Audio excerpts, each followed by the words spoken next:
This is bait, life outside the Federal Witness Protection Program. A very dangerous way to exist. Skinhead, deadhead, everybody, gun bad, situation, aggravation, everybody, allegation, innocence, on the news, everybody, dog food, bang bang, shot dead, everybody, gun bad. All I wanna say is that they don't really care about us. Hey, it's Susan. Welcome to today's episode of War Crimes Unit. Hey, nice to see you. Hey, you know what? If you're watching this video, if I have sent you this video, there's a good reason for it. Let me explain why I keep having employment problems. Okay, you know what? Prior to me going to Senator Harry Reid based on a bunch of government crap 4 years ago, I had no employment problems. Well, there was a couple crazy instances with HRN, but I mean, generally speaking, I never had any employment problems. Okay, so you know what? You get an FBI, CIA, Al-Qaeda task force in trouble, and the majority leader of the United States Senate opens up an FBI investigation. Guess what? They haven't liked that. They haven't liked that at all.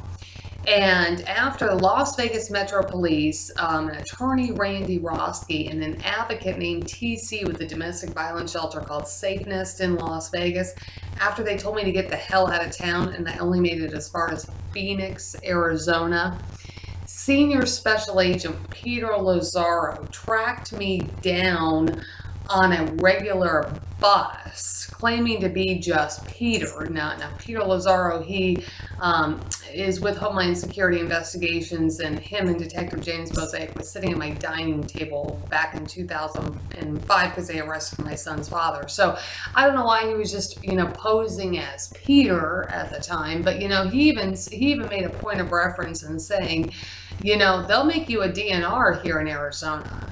Basically, what he was trying to say is that, since I got the FBI in trouble, they'll make my life hell, and they'll make my life hell through employment problems. Now, you know what? It is human trafficking. So if you're watching this video and I'm telling you that's human trafficking, it is human trafficking, but then also a good portion of this is the fact that I got these guys in trouble 4 years ago, and I have faced a lot of employment problems. And I don't know how to combat that except to maybe just work very, very little as a registered nurse. It really sucks for me because I lose out on a ton of money and a ton of job opportunities, and I have to constantly explain the concept of human trafficking or police brutality to the everyday public. And you know what? See, and these nursing companies, these nursing agencies probably wouldn't understand that because, see, our perception of law enforcement is that they're the good guys.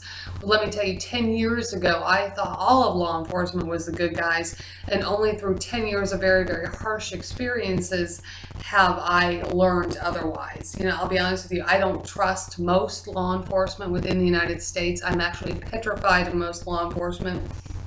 I have my own special agents, and I have my ICE agents, and I have a couple people in the Marshal Service that I can call, and I have that I feel comfortable calling, and then I have there's a few police officers here and there and deputy sheriffs that I can call, but it's very, very small in number compared to the retaliation that I have received. Now I want you to imagine this. Now, in order for me to have a reason to go to the majority leader of the United States Senate, Harry Reid, in the first place, obviously there was a bunch of reasons, a bunch of horrible things that happened to me, my little boy Adrian, and my family, in order, and a bunch of other people.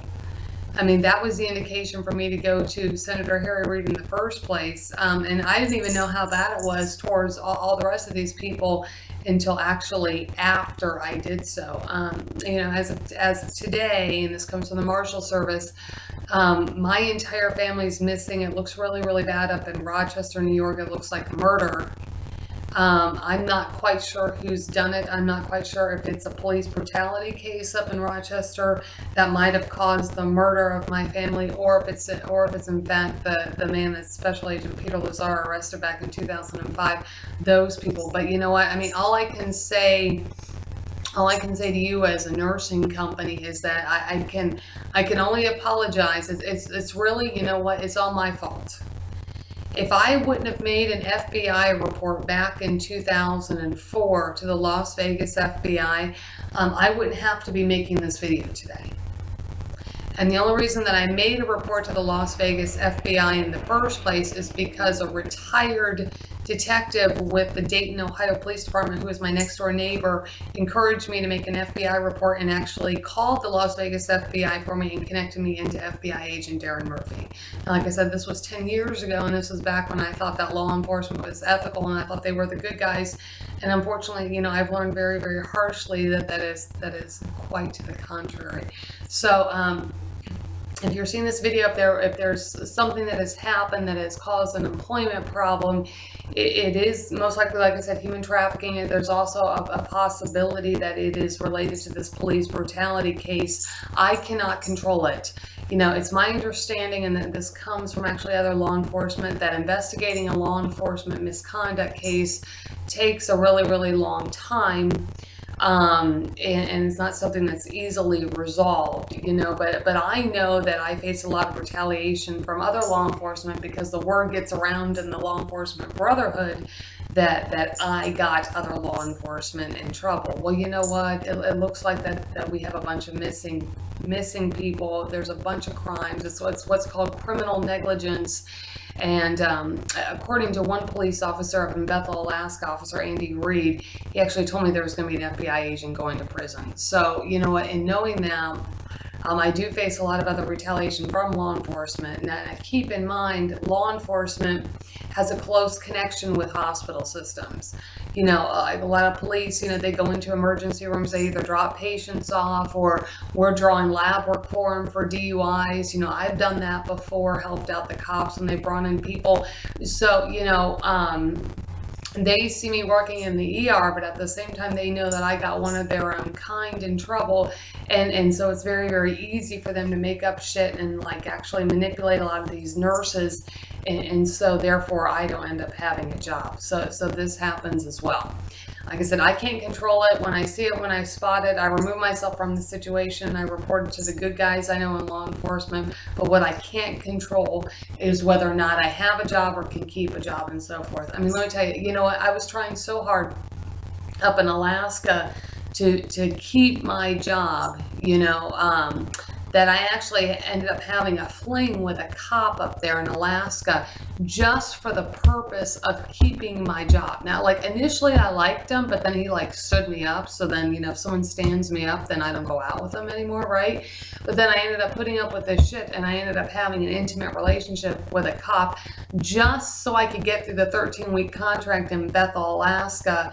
And just so I could make my travel nurse company happy, Meridian Medical Staffing, so they wouldn't get mad at me, you know, in the event that something would happen and I lost my job. So I slept with a police officer, despite the fact that he was treating me like shit and he just told me he was using me for sex. I mean, you know, it's like I did that just so I could keep my job, just so, you know, I would have like references, you know, with the hospital, just so I could make, like I said, Meridian Medical Staffing happy, and so I could have a paycheck, you know, and not be living out on the streets like I unfortunately had to do before, and so forth. So, you know what, police brutality cases and human trafficking cases are very complicated. They're very harsh, they're very confusing.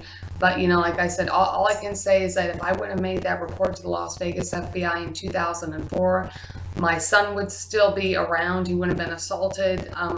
He wouldn't be missing. You know, my family wouldn't have been missing.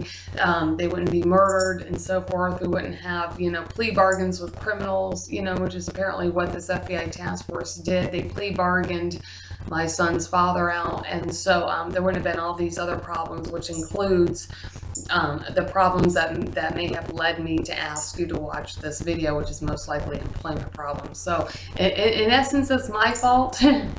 If I would have had an hourglass back in, or a crystal ball back in 2004 and known that I would be faced with police brutality, you know, even up to 10 years later, I never would have made that report to the Las Vegas FBI. So all I can say is that I apologize, but apparently at least I know at some point the story goes is that one FBI agent is going to be going to prison. Actually, there should be a lot of these people going to prison, including the CIA guy, one of their co-working crime friends, this government operative, Mark Moore. Like I said, you know, you have a police brutality case and a task force brutality case. It's actually very, very dangerous. Having law enforcement or these kind of people as your abusers is actually more dangerous than the regular person, because they have the capability of causing a great deal of harm to a good number of people and misrepresenting many different things in many different ways, and are able to get away with it just because they hold a position of power. And so that's today's episode of War Crimes Unit. Hope you feel sorry for me a little bit and consider the fact that what has ever happened, that, like I said, that led me to have you watch this video. Just keep in mind that, I mean, it is my fault because I made the FBI report, but at the same time, I don't feel that I deserve all this retaliation. Anyway, I'll see you next time.